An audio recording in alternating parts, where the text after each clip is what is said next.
think for an industry this small, we shouldn't be taxed heavily. You shouldn't be taxed heavily. I'm not saying don't tax, but don't make it too much. Okay, because you were saying your own basis for that is the fact that you're also in the real sense like a small business. Yes. Where you employ people. Yes. Yes. If they do that for you, how about other businesses? Well, it depends. What is that business? What are they doing for the economy? Oh, okay, so I'm any sector that is taking care of employment. Nigerian government should really try to tax that sector less.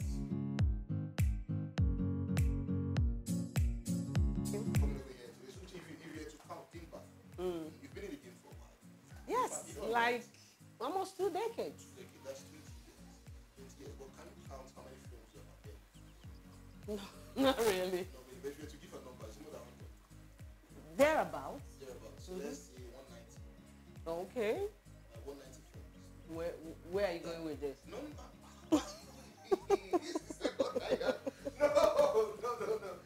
I will still take over your interview. I'm going to ask you the question. You're going to call the answer. No.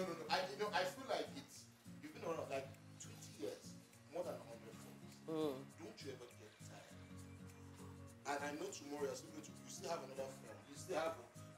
I still have Heaven on My Mind coming. Of course. Don't you get tired? Now, before you answer, think about this. You also get different arts. You're a producer, you're a director, you're an executive producer. I don't know different between the two producers. The difference is the executive producer brings the money. The Oh. producer, like manage and produce the content. But it's the one in charge of the money. Yes. Okay, so you have all this arts here. You do, but you want to just keep doing it. I have done this almost half of my lifetime. I don't even know what else I will be doing or I could be doing. So for me, it's all about improving what I've already done. Like, I've been here for too long, but there are still roles I haven't played. And so for me, doing those kind of roles or green-lighting those kind of projects that I think I don't see on TV or I haven't seen. So That's what, yes. Oh, okay. It's not really about playing different roles anymore. It's about, because I feel like content is power, it's king.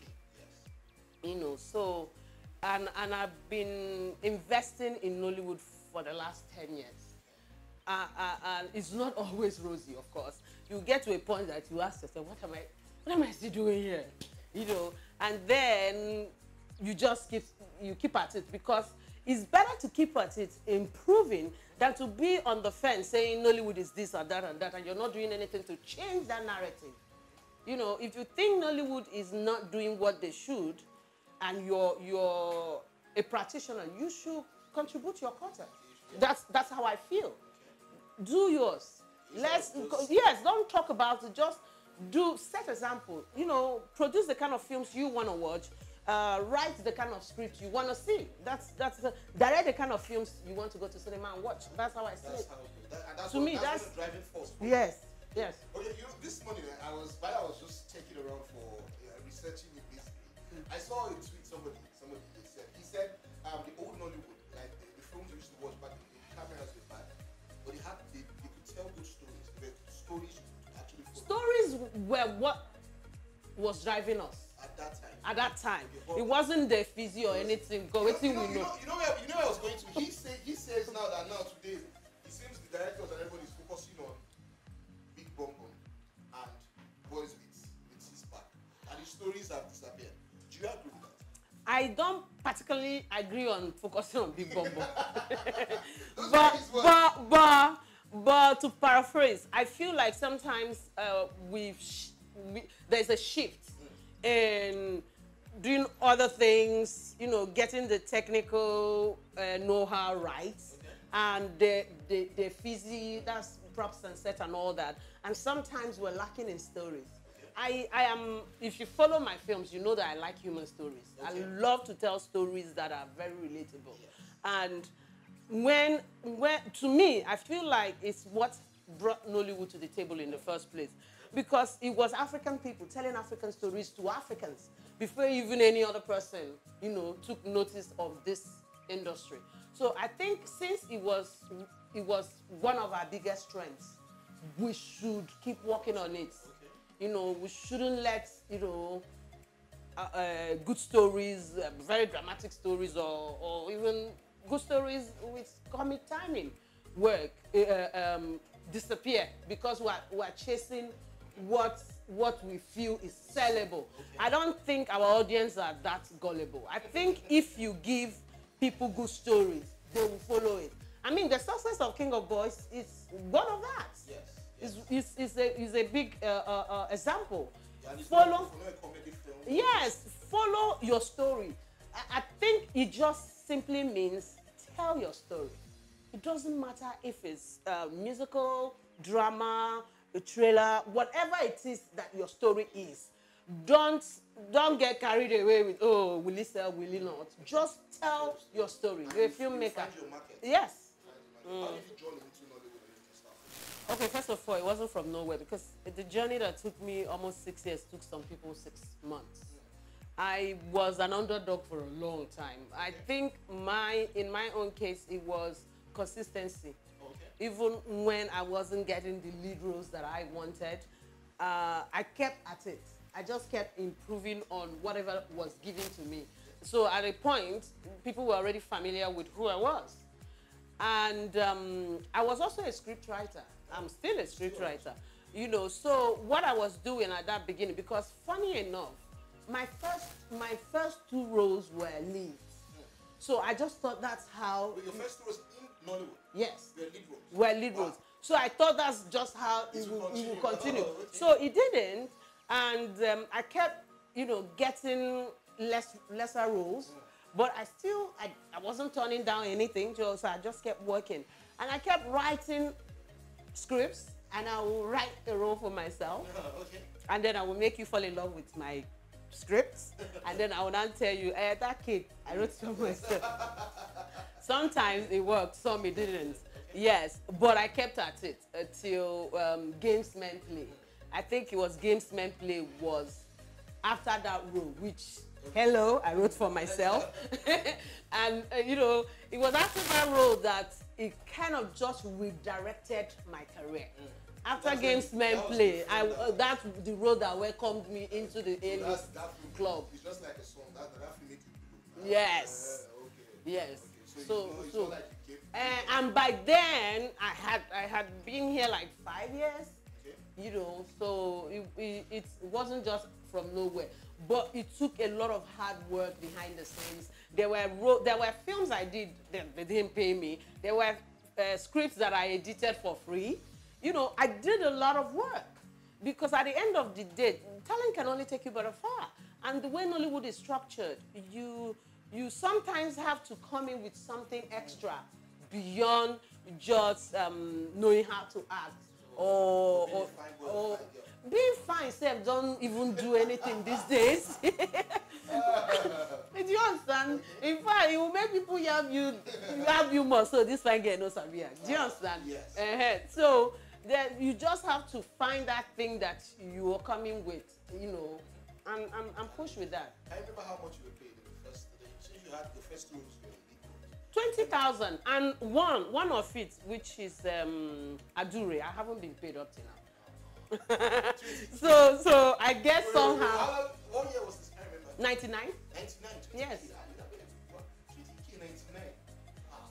It wasn't that much. Wasn't that much? That's yes. what I'm saying. It wasn't that much. By the time the film is done, you would have used it for taxes. Going to set, and because back in the days you will come with all your things because you want to sell yourself, you know. So when they give you maybe like 10 cents, you're all over your wardrobe trying to get your Sunday best, even though that's not supposed to be your work. Yes. You know, it's not supposed to be your job. Someone is paid to do that. So I guess that was it. That was it. Things have changed now. Absolutely. Things have changed now. So by what percentage? Now let's talk money-wise now. You were paid 20K for the first film. I don't talk money. Now, I'm not saying you should tell me how much you but percentage. hello. Hello. Hello. Let's not even go there, please. I'm sure you must have had experiences like this with guys. When women crush on you, it's not like, I don't think it's sexual. It's the way you live your life. You know, like, oh, okay, your simplicity or something. I've had crushes, but I don't think it's sexual. Okay. Not saying there might not be something like that, but the ones that proudly say they don't mean it in a sexual way. They just like you. How about the guys? Have you had a weird experience with a guy, male fan? It's supposed to be natural. I don't know what's wrong with this guy. 2019 is an election year. Yeah. So somebody who lives in two continents, you've seen how things are. Other times and other countries, I see how these things work. Are you satisfied with the way things are in Nigeria? I don't need to live in two continents to answer that question. You know, it's difficult. I think this is a very difficult time for Nigerians. In fact, on my way here, my girl and I were just discussing the minimum wage. I don't think it's even enough for the government to just leave it for government parastatals. I think there should be a law to insist that people do not pay people beyond that.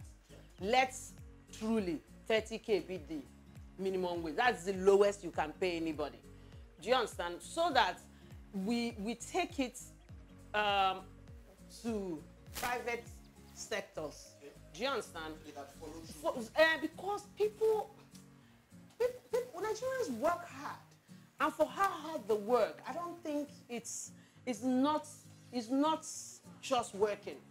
You know, so for that, let that one be the little, you know, nudge to the right direction. Not saying every other thing is working, but that's at least minimum wage is the least government can do for people. And then Nollywood should be taxed less, please. They should give you tax breaks. Yes, because people who employ. Why should they give you tax? I think for an industry this small, we shouldn't be taxed heavily. We shouldn't be taxed heavily. I'm not saying don't tax, but don't make it too much. Okay, because you were saying your own basis for that is the fact that you're also in the real sense like a small business. Yes. Where you employ people. Yes. Yes. Okay, but if the government gives you tax breaks and makes you taxless, how about other? I didn't say taxless. I say okay, don't tax. Yes. If they do that for you, how about other businesses? Well, it depends. What is that business? What are they doing for the economy? Oh, okay, so I'm any sector that is taking care of employment. Nigerian government should really try to tax that sector less, because you're helping. Government cannot take care of everyone when it comes to employment. So any sector of the economy that is helping with that should be considered when you're thinking of tax breaks and all that. Okay, we are all helping the economy here. Yes. For those who do not know, entertainment is a very, very big part of the Nigerian economy. We get in this film, Heaven on My Mind. I was looking at the trailer and I was a little bit surprised. I'm surprised in the sense that I know Ray Modi to be a singer. Really? I didn't. You didn't know he was a singer? No. He has a song. I can't remember the name of the song now. Actually, one of his songs is in the film. Soundtrack of the film. But I really didn't even know him as anything. Oh. That's the truth. Okay. But when I was casting for the lead, I wanted someone relatively new. Oh, okay. And then on top of being relatively new, I wanted someone that looks good. Oh, okay. Because literally it's the same guy with 4 women. So you know. No, I wanted someone that you will not watch after 2 scenes, say, waiting they see this guy. Okay. Do you understand? I wanted even the women like, okay, good looking, okay, get swag and all that. So it was a little bit difficult. And I sat through, you will see someone that will have the look and not have, the acting. So getting the two, eventually Ini remembered him, that she had done a film, but he played a smaller role in the film. And she's like, there's potential there. I said, okay, let him come and do screen test. And the day he came to do screen test, he walked away that day with the script. Yes. Because I'm a relatively new face. And it's just this my one part. First of all, he has 6 packs. And he has so many shirtless scenes in the film. If I cast you only one scene with this belly, that, do you know how much I will lose? They will just say, they will just say, that's it. Oh yeah. That's no body shaming now. No, I'm not body shaming him. I'm just saying that's why we didn't look for him. I'm just saying, look at me. You're a fine boy, actually. Your father, one more time for the camera. He's a fine boy. Thank you. So what else can we look out for because the time is coming out? Well, the premiere is 29th November. It will hit the cinemas 7th of December. And let me just say it. Heaven on My Mind is not a Christian film. Heaven is the character's name in the film. Why the person is who is on his mind is what you have to come to the cinemas and watch the film to understand. It's as a dramatic comedy in some way, but it's based on true life story. You know, like I said, I love human stories. I love stories that even if it didn't happen to you directly, you know someone or someone that knows someone. For me, they are relatable. Like I said, we have so many stories to tell. We should tell it. Stop copying others. Just tell our own stories. People will watch. Okay. All right, guys. Make sure you follow Uche Jombo. Make sure you follow Legit.TV on all platforms. Just search Legit.TV. We recently changed our name from Nigerian.com to Legit. We have a couple of reasons for doing that. You want to legit yourselves. You know, I'm bad like that. In this era of fake news, we have to remain legit and bring you the best trustworthy information. My name is Abisola Alao. Abisola the Great on all social media platforms.